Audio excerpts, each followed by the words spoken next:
আসসালামু আলাইকুম। সাম্প্রতিক সুন্দর একটি দিনে অনুষ্ঠিত হয়ে গেল সরববাটা ক্রিকেট একাদশ বনাম জিজেপোকা ক্রিকেট একাদশের এক জমজমাট ক্রিকেট ম্যাচ। সরববাটা ক্রিকেট একাদশ টসে জিতে ব্যাটিংয়ের সিদ্ধান্ত নেয়। যে সিদ্ধান্ত সেই কাজ। শুরুটা করেছিল অ্যাটাকিং মোডে। প্রথম 4 ওভারে এরা সংগ্রহ করে নেয় 55 রান।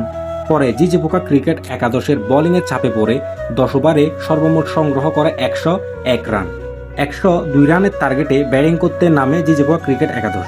102 রানের টার্গেটে ভালো হয়নি জিজেপোকা ক্রিকেট একাদশের শুরুটা। প্রথম ওভারে উইকেটের পতন।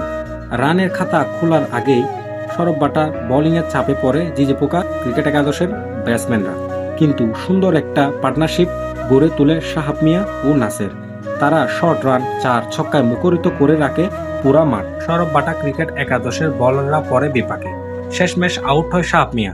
যখন শাহাব মিয়া আউট হয় তখন জিজেপোকার একাদশের অনুকূলে ম্যাচ চলে গেছিল ইতিমধ্যে। 5 ওভারে জিজেপোকার সংগ্রহ করে প্রায় 70 রান। এরপর ব্যাটিংয়ে আসি আমি। আলহামদুলিল্লাহ ভালো খেলে এবং শেষে উইনিং শটের মাধ্যমে আমরা ম্যাচ জিতে যাই। আমাদের দলের সবাই ভালো ব্যাটিং এবং বোলিং করেছে। যদি অপরদিকে সরববাটা ক্রিকেট একাদশের কথা বলি, তারা অত্যন্ত ভালো খেলেছে। তারা ভালো বোলিং এবং ভালো ব্যাটিং করেছে। তারা খেলতে এসেছে অনেক দূর থেকে। তাদের প্লেয়াররা ছিল অত্যন্ত আন্তরিক এবং জেন্টলম্যান। পরিশেষে আমরা উইনিং সেলফি তুলি এবং মাঠের মধ্যে আমরা অনেক মজা করি। আজকে এখানে এতটুকু। দেখা হবে অন্য আরেকটি মাঠে অন্য আরেকটি খেলা নিয়ে। সবাই ততদিন ভালো থাকবেন। আল্লাহ হাফেজ।